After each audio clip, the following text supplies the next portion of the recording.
Hi అండి. నమస్తే. ఎలా ఉన్నారు? అందరూ బావుండాలి. అందులో మా ఫ్యామిలీ మేము ఉండాలి. ఈరోజు మనం పాల తాలికలు చూద్దామండి. సింపుల్‌గా మీ అందరికి అర్థమయ్యేలాగా కొలతలతో సహా చెప్తానండి.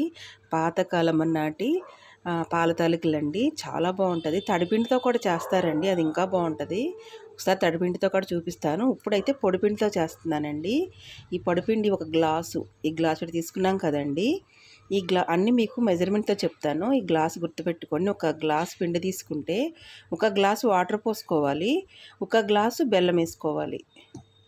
ఇదన్నమాట. దీంట్లో కావాల్సినవి సగ్గుబియ్యం. ఈ సగ్గుబియ్యం కూడా ఈ గిన్నె నిండా తీసుకోలేదండి. దీంట్లో హాఫే తీసుకున్నాను. నానబెట్టుకుని హాఫ్ అన్ అవర్ ముందల నానబెట్టుకున్నాను కడిగి. దీంట్లో కావాల్సింది ఎండు కొబ్బరి చిప్పండి. డ్రై ఫ్రూట్స్ అంటే మీ ఇష్టం. నేను పిల్లలకి ఇష్టమని ఎక్కువ వేస్తాను. బెల్లం. కావాల్సింది నెయ్యి. మనం ప్రసాదాలకి, పండగలకి, పిండి వంటలు చేసుకునేటప్పుడు దేవుడికి ఇంట్లో వాడిన ఫ్రెష్ బెల్లాన్ని పెట్టుకోవాలండి. అంటే మనం అంతకు ముందు ఏదైనా దేనికన్నా యూస్ చేసామనుకో ఆ బెల్లాన్ని వాడకూడదు. ఇది ప్రసాదం కాదు కానీ మీ అందరికీ మన మన సబ్స్క్రైబర్స్కి అందరికీ తెలియాలని నేను ముందరే చేస్తున్నానండి. మీరు కూడా చూసి ఈజీగా సింపుల్గా చేసుకోండి. ఇప్పుడు ఎలా చేయాలో దీని ప్రాసెస్ ఏంటో చూద్దాము. ఇది పట్టించుకొచ్చినా కానండి దీన్ని ఒకసారి మనం జల్లించుకోవాలి. జల్లించి తీసుకున్నాను. ఒక గ్లాసు వాటర్లో కొంచెం బెల్లం వేసుకుని మనం పెట్టుకుందాం. అది ఎలాగో చూద్దాం రండి. గ్లాసు వాటర్ పోసుకుందామండి. ఇవి వేడిగా అవుతాయి. ఇక్కడ పాలు పెట్టుకున్నానండి. ఇట్లా పెడితే పొంగి బయటకు రావు. ఆగిపోయింది. స్టవ్ ఆఫ్ చేసుకుందాం. పాలు ఎన్ని పోసుకోవాలంటే అండి, ఈ గ్లాస్తో 4 గ్లాసులు పాలు పోసుకోవాలి. అంటే ఒకటికి 4 పోసుకోవాలండి. 5 పోసినా కానీ బాగుంటుంది. అంటే ఇంట్లో చిక్కన పాలు అయితే ఇంకా బాగుంటుందండి. పాలు కూడా కాసి చల్లారిన పాలే పోయాలండి. అట్లాగే బెల్లం పాకం కూడా పట్టుకుందాం. ఈ పాలు, ఈ 3 గ్లాసుల పాలు కాసి చల్లార్చానండి. అంటే కాకి నెయ్యి చల్లారినాక చూద్దాం. ఇప్పుడు మనం పిండి పెట్టుకున్నామండి. వాటర్ వేసుకున్నాం పిండి పెట్టుకోవటానికి. ఈ గ్లాసుడు పిండికి గ్లాసుడు వాటర్ పోసుకున్నామండి. నీళ్ళు కాగుతున్నాయి కదండి. కొంచెం ఉప్పు, రాక్ సాల్ట్ ఇందుకు కూడా పడుతుందేమో. కొంచెం బెల్లం అండి, 1 స్పూన్ బెల్లం.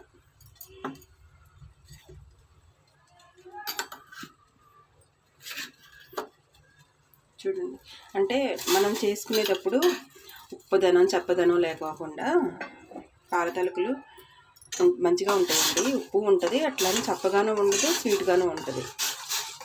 ఇది కొంచెం కాగినాక పోసేసుకోవటమేనండి పిండి. దీంట్లో కొంచెం బెల్లం వేసాం కదండి, అయినా కానీ వడపోసుకున్నాను. ఎందుకో నాకు ఇసుక అనిపించిందండి. ఇది కొంచెమే కదా, ఏం కాదులే అనుకున్నాను. అయినా కానీ మళ్ళీ ఎందుకో మనసు నచ్చలేదు. మళ్ళీ ఒకేలా ఇసుకుంటే పిల్లలు తినరు. కొంచెం లేట్ అయినా కానీ నీట్గా చేసుకుంటేనే మంచిదండి. ఇప్పుడు నీళ్ళు బబుల్స్ వచ్చినాయి కదా, మనం పిండేసేసుకుందామండి. ఉండలు లేకోకుండా కలుపుకోవాలండి.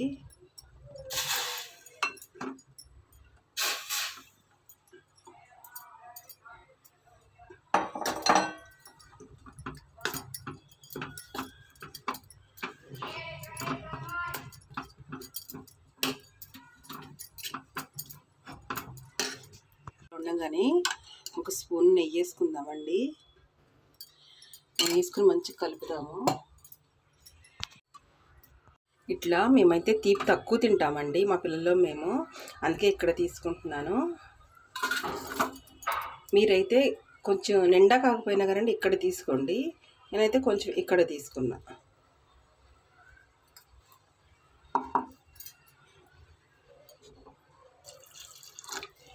కొంచెం వాటర్ చాలండి.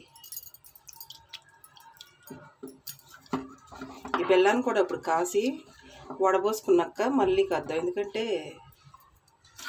కొంచెం నాకు చెత్త ఇసుక అనిపించిందండి. ఇట్లా స్టవ్ అంటించుకొని కొంచెం కరగబెట్టుకుందామండి. కొంచెం పాకం తీసుకోవాలి.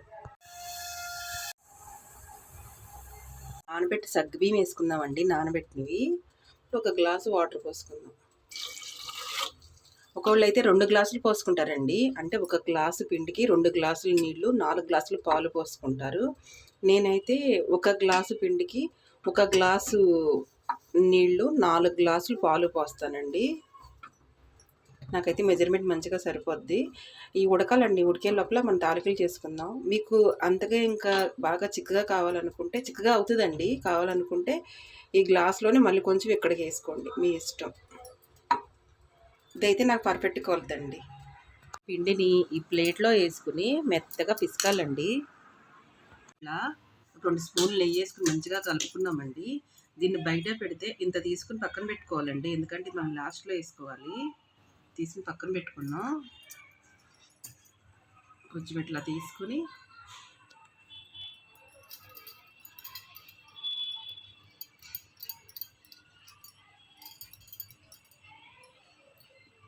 ఇట్లా పక్కన పెట్టుకుందామండి. ఇప్పుడు మేగడ రాకుండా పాలు పోసేసుకుందామండి.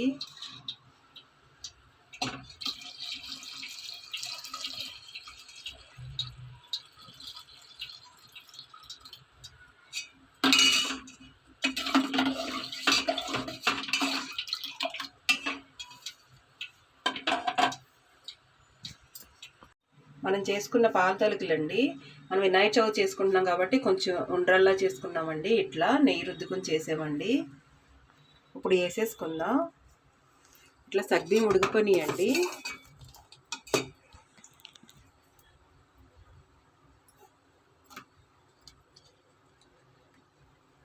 ఇట్లా గరిటె తీసేసేయండి, ఎందుకంటే మనం వేసిన తర్వాత తిప్పకూడదు గరిటెతో, అంటుకుపోతే ఇరిగిపోతాయండి. అందుకే ముందలే ఒకసారి తిప్పి వేసుకోవాలండి.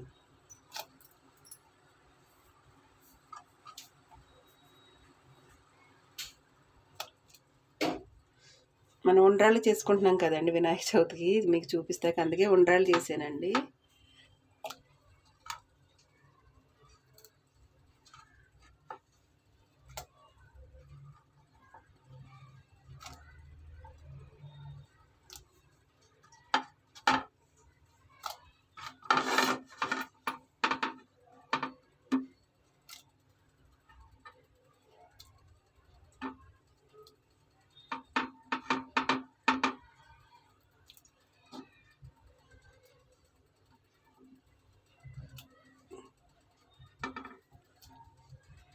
ఇట్లా ఉడకనియాలండి మీడియంలో పెట్టుకుని. ఇక్కడ మనం డ్రై ఫ్రూట్స్ వేయించుకుందామండి. నెయ్యి ఎక్కువ పడుతుంది. నెయ్యి వేసుకుందామండి.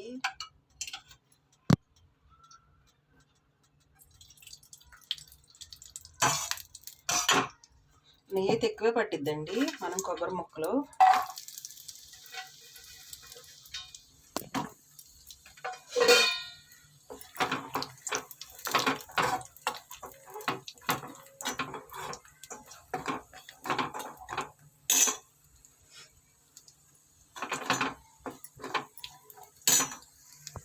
డ్రై ఫ్రూట్స్ కూడా వేసేసుకుందాం.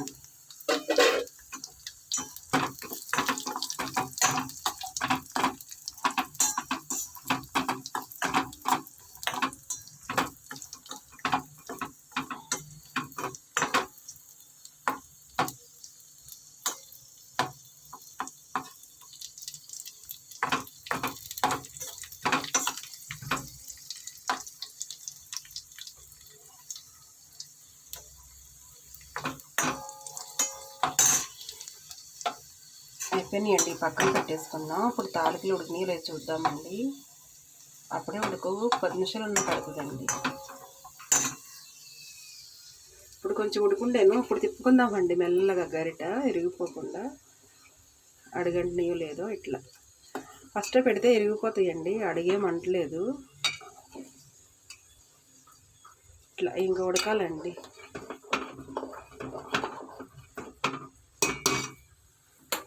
మనం ఎక్కువ కూడా తిప్పొద్దు.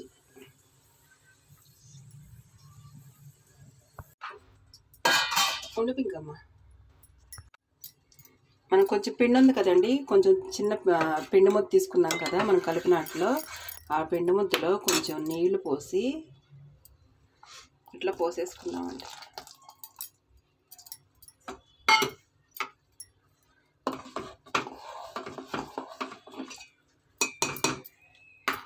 ఒక 5 మినిట్స్ మీడియంలో పెట్టుకుని స్టవ్ బంద్ చేసుకుందామండి. ఇట్లా అయిపోయిందని తెలియటానికి మనం ఒక తాలిక తీసుకుని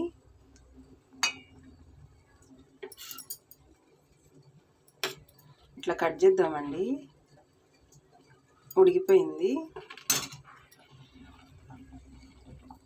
మనం పిండి కొంచెం ముద్ద తీసుకున్నాం కదండి, అది కూడా కొంచెం వాటర్ పోసి కలిపేసి వేసుకున్నాము. ఇంతేనండి. స్టవ్ కట్టేసుకుని కొంచెం చల్లగా అయినాక బెల్లం పాకు మనం వేయించుకున్న డ్రై ఫ్రూట్స్ వేయించుకుందామండి. కొంచెం పలుసుగా ఉండగానే తీయాలండి. తీస్తే మళ్ళీ తర్వాత చల్లారినాక చిక్కగా అవుతుంది. మనం వేయించుకున్న డ్రై ఫ్రూట్స్ అండి. బెల్లం పాకం పోసేసుకుందామండి.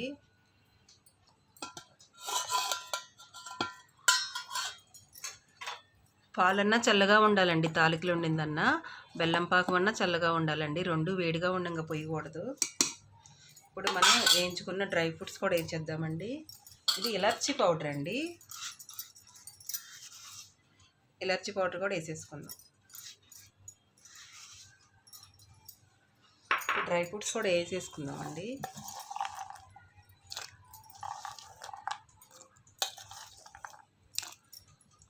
సర్వింగ్ బౌల్లో తీసుకుని చూద్దామండి. రెడీ అయిపోయిందండి. సింపుల్గా, టేస్టీగా, హెల్తీగా మీరు కూడా ఇట్లాగ ఇంట్లో చేసుకోండి. మనం ఒక గ్లాస్ మెజర్మెంట్ చెప్పాం కదండి, ఆ గ్లాస్తో